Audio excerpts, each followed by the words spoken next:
Hello to all, welcome to the channel Cloud Knowledge. Today in this video, we'll study about a scenario where we are interested to find the last row from the input data set, and in the output, we want only the last row to be displayed. So here is a sample input data set on the left side wherein we have the two columns, and in the output data set, we just want the last row. Okay, so how we will achieve this in Data Factory, we are going to study. So let's go to the Data Factory. We'll create a new pipeline. Let's name this as last row. We'll take the data flow activity and we'll name this data flow as data flow last row. Okay, the input data set I've already placed inside my container, Cloud Knowledge into container, inside the test input folder as students.csv, which has the same content as shown in the Excel. So we'll go back to the Data Factory and we'll try to connect to this source. So add source, new data set, it's inside the Gen2 account as a delimited text, continue, last row input, link service is already there. We'll browse to the location, test input, students.csv, click over it, click OK.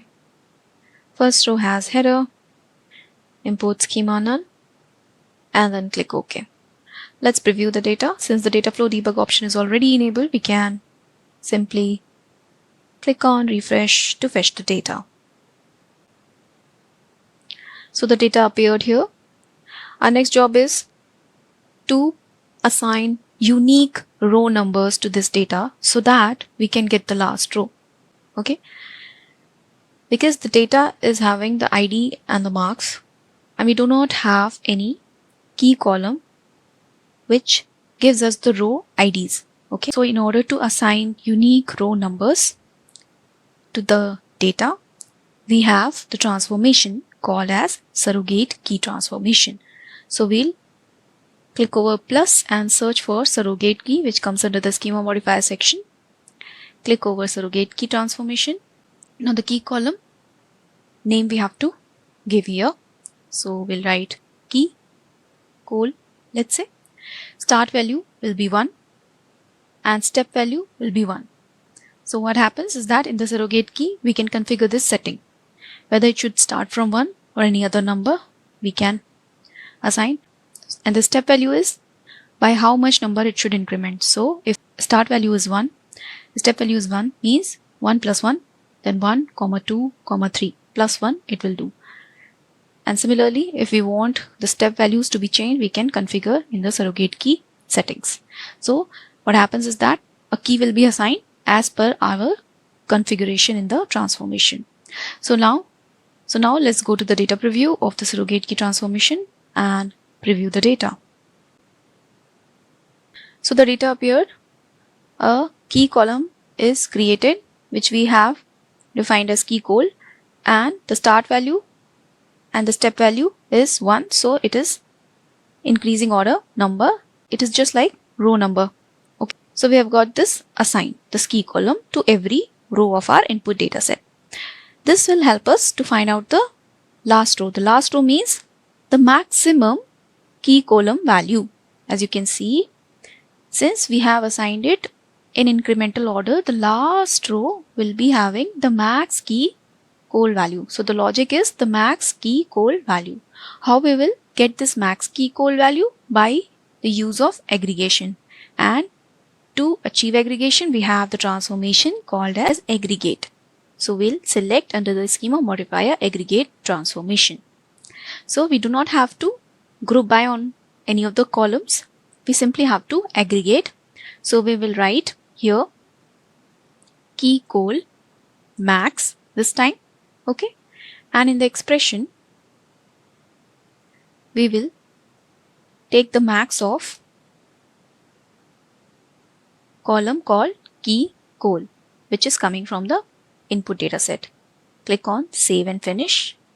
So we have created a column which will be storing key column's max value. Okay. Now let's go to the data preview and preview the result. So it displayed key col max, which is 9.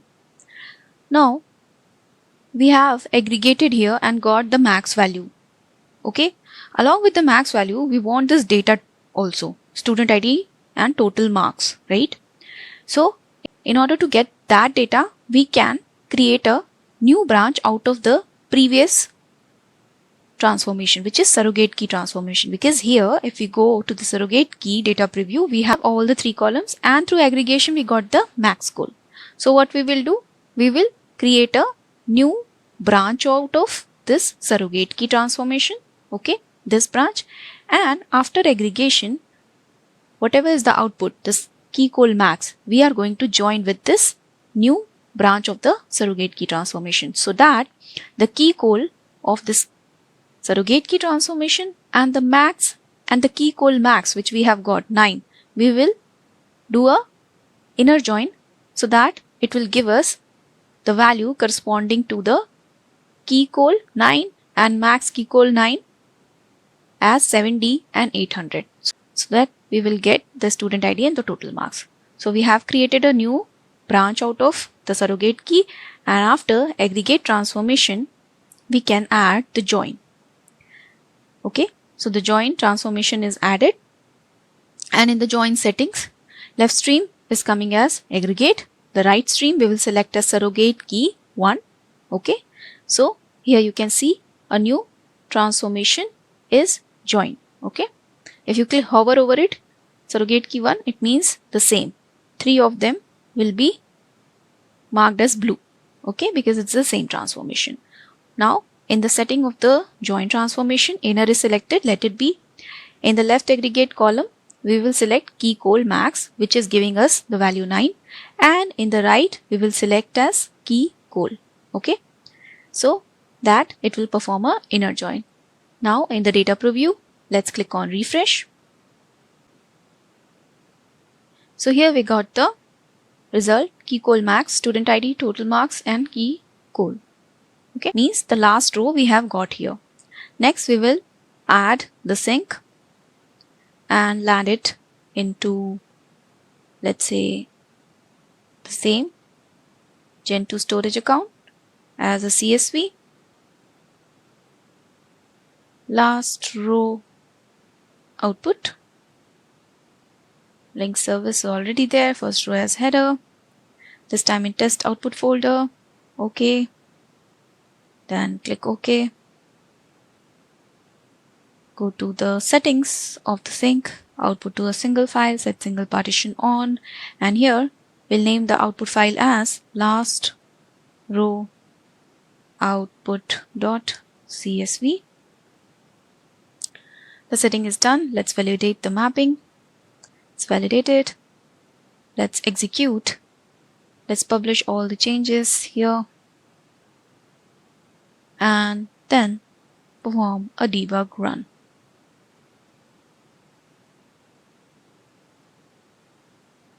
Let's wait for the debug run to over.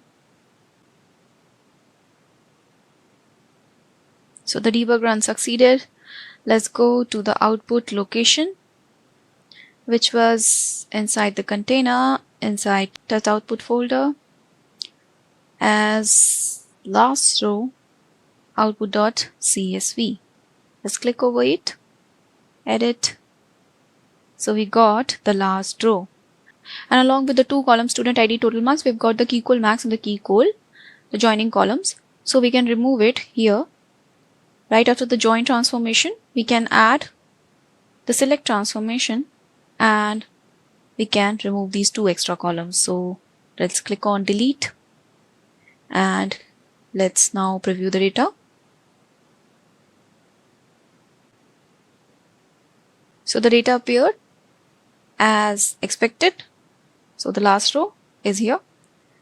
This is how we can achieve the target of getting the last row from the input data set in Data Factory using data flow activity.